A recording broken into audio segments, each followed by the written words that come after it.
सध्या महाराष्ट्राचं राजकारण एकाच गोष्टीभोवती फिरतंय, ते म्हणजे मसाजोगचे सरपंच संतोष देशमुख यांच्या हत्याकांडाचा तपास. रोज नवनवीन ट्विस्ट समोर येत आहेत. आका कोण? आकाचा आका कोण? कोण कोणाला वाचवतंय? कोणत्या कारणासाठी वाचवतंय? बीडमधल्या गुन्हेगारीचं सिंडिकेट कोण चालवतंय? परळी थर्मल पॉवर प्रकल्पाच्या राखेचं सोनं विकून हजारो कोटींची माया कोणी जमा केली आहे? आता तर सत्ताधारी भाजपचे आमदार सूरजदास यांनी तर मोठ्या आकाचं ड्रग्ज तस्करांशी थेट कनेक्शन असल्याचा आरोप केला आहे. त्यामुळे एकच खळबळ उडाली आहे. एका पाठोपाठ अनेक जिल्ह्यातून हजारोंचे मोर्चे निघत आहेत. सरकारवर रोज दबाव आणला जात आहे. पण वाल्मिक कराडवर अजूनही अपेक्षित कारवाईचा फास काही आवळला जात नाही. एकेकाळी गोपीनाथ मुंडेंच्या घरी घरगडी म्हणून काम करणारा वाल्मिक एवढा पॉवरफुल कसा काय झाला? वाल्मिकला हत्याकांड प्रकरणात आरोपीच न करता क्लीन चिट तर दिली जाणार नाही ना? वाल्मिकच्या पोटात नेमकं असं काय दडलंय? वाल्मिक पोटासारखा बोलू लागला तर नेमकं कोणाची अडचण होणार आहे? वाल्मिकला हत्याकांड प्रकरणात क्लीन चिट दिली गेली तर मोठ्या आकाचा बाका होणार नाही, हे तितकंच खरं आहे. नेमकं समजून घेऊयात की चाललंय काय. नमस्कार, मी स्नेहल. तुम्ही पाहताय गदारोळ हा यूट्यूब चॅनल. संतोष देशमुख यांची 9 डिसेंबरला निर्घुण हत्या झाली. आधी अपहरण, नंतर अमानुषकृत पद्धतीने मारहाण आणि त्यानंतर खेळ खल्लास. हत्या होऊन 1 महिन्यानं अधिक काळ लोटला तरी देखील वाल्मिक कराडला सीआयडीने अजूनही खुनाच्या गुन्ह्यात वर्ग केलेला नाही. वाल्मिक सोडून अन्य 8 आरोपींच्या टोळीवर आधी खंडणी आणि त्यानंतर हत्याकांडाचा देखील गुन्हा दाखल केला गेला. सर्वच आरोपींमध्ये काही गोष्टी कॉमन आहेत. सर्वच तरुण आहेत. त्यांना गुन्हेगारीची मोठी पार्श्वभूमी आहे. विशेष म्हणजे सर्वचे सर्व आरोपी धनंजय मुंडे यांच्याशी संबंधित आहेत. सर्वात आधी अटक झालेल्या 24 वय असणाऱ्या प्रतीक गुले याच्यावर 5 गुन्हे, अवघ 21 वय असणाऱ्या जयराम चाटेवर 3 गुन्हे तर महेश केदारवर 5 गुन्हे दाखल आहेत. त्यानंतर सुधीर साबळे आणि सुदर्शन गुले यांना अटक झाली. सुदर्शन हा या गुन्ह्यातील मुख्य आरोपी असून त्याच्यावर मागील 10 वर्षात तब्बल 10 गंभीर गुन्हे दाखल आहेत. त्यानंतर जाळ्यात अडकला राष्ट्रवादी काँग्रेस पक्ष अजित पवार गटाचा तालुका अध्यक्ष विष्णू चाटे. 7वी विकेट पडली सिद्धार्थ सोनवणेची. पण या प्रकरणातील 8वा आरोपी असणारा कृष्ण आंधळे मात्र अजूनही फरार आहे. कृष्ण खरंच तपास यंत्रणेला सापडत नाहीये की त्याला जाणीवपूर्वक वाचवले जाते, अशी शंका निर्माण होण्यासाठी मोठा वाव आहे. वाल्मिक कराडच्या मुसक्या आवळण्यासाठी सीआयडीची 9 पथकं बीड, महाराष्ट्र यासह संपूर्ण भारतभरात शोध मोहीम राबत होती. काखेत कळसा आणि गावाला वळसा म्हणतात, शेवटी तसं झालं. 9ची 9 पथकं बिनकामाची निघाली.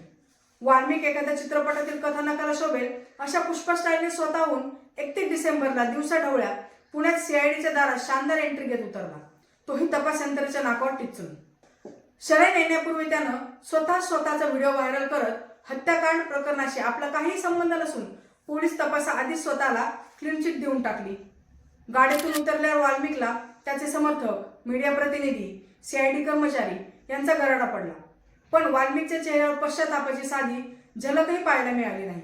उलट माझं कुणी काहीच वाकडं करू शकत नाही हाच अनुभव त्याच्या चेहऱ्यावर होता.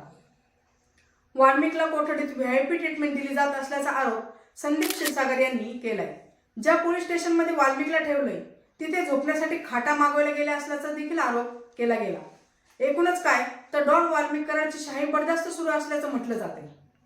वाल्मिकच्या मागावर असणाऱ्या 9 पथकांना जसा वाल्मिक सापडला नाही तसा कृष्ण आंधळे हा देखील का सापडत नाही? गुन्ह्यातील कृष्णाचा रोल हा वाल्मिकपेक्षाही महत्वाचा आहे काय?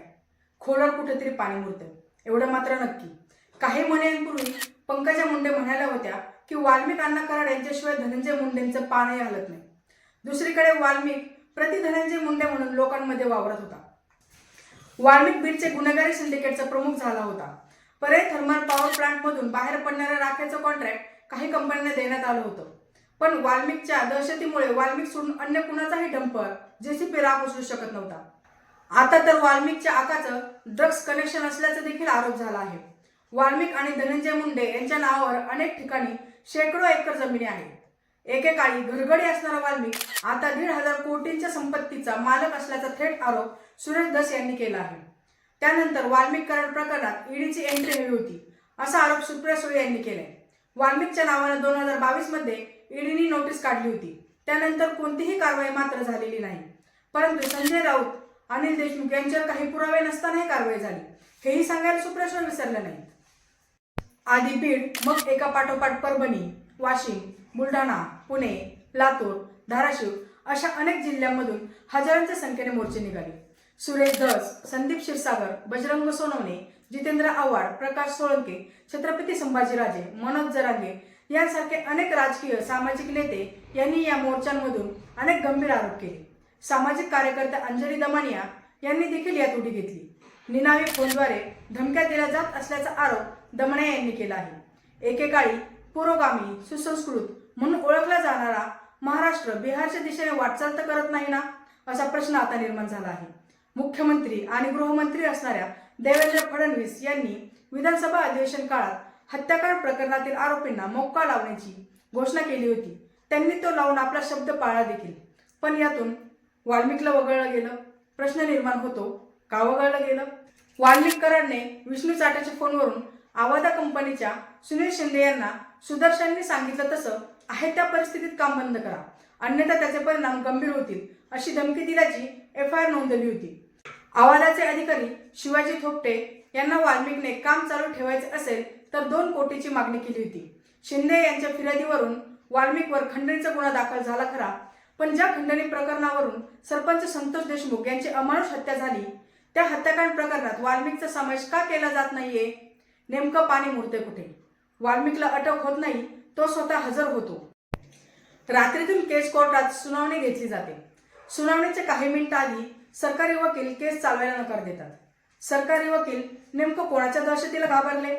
कोणत्या आकाचा दबाव त्यांच्यावर आला? सगळंच संशयास्पद आहे. वाल्मिकला 14 दिवसांची CID कोठडी दिली गेली. त्याचा जर हत्याकांड प्रकरणात समावेश केला गेला नाही तर त्याची न्यायालयीन कोठडीत रवानगी होईल. कायदेतज्ञांच्या म्हणण्यानुसार 90 दिवसांच्या आत चार्जशीट न्यायालयात दाखल करावं लागतं. वाल्मिकच्या आकाने आपलं राजकीय वजन वापरलं तर चार्जशीट देखील लवकर दाखल केले जाऊ शकतं. वाल्मिकला वाचवण्यासाठी टोकाचे प्रयत्न का केले जात आहेत? वाल्मिक जर गडागडा बोलू लागला तर वाल्मिकच्या आकाची विकेट जाण्याची भीती आकाला आणि आकाला वाचवणाऱ्यांना वाटते आहे का? म्हणून वाल्मिकला हत्याकांड प्रकरणात आरोपीच न करता क्लीनशीट देण्याचा तर डाव नाही ना? तसं झालं तर खऱ्या मोठ्या आकाचा बालाही बाका होणार नाही, हेही तेवढंच खरं. कालांतराने खंडणी प्रकरणात वाल्मिकचा जामीनही होईल, तो जेलमधून बाहेरही येईल. त्याचं कोणीच काहीही वाकडं करू शकणार नाही. शेवटी प्रश्न उरतो तो संतोष देशमुखला न्याय मिळणार की नाही याचा. तुम्हाला काय वाटतं ते कमेंट बॉक्समध्ये नक्की लिहा. चॅनलला सबस्क्राईब आणि व्हिडिओला लाईक शेअर करायला विसरू नका. तुर्तास जय महाराष्ट्र.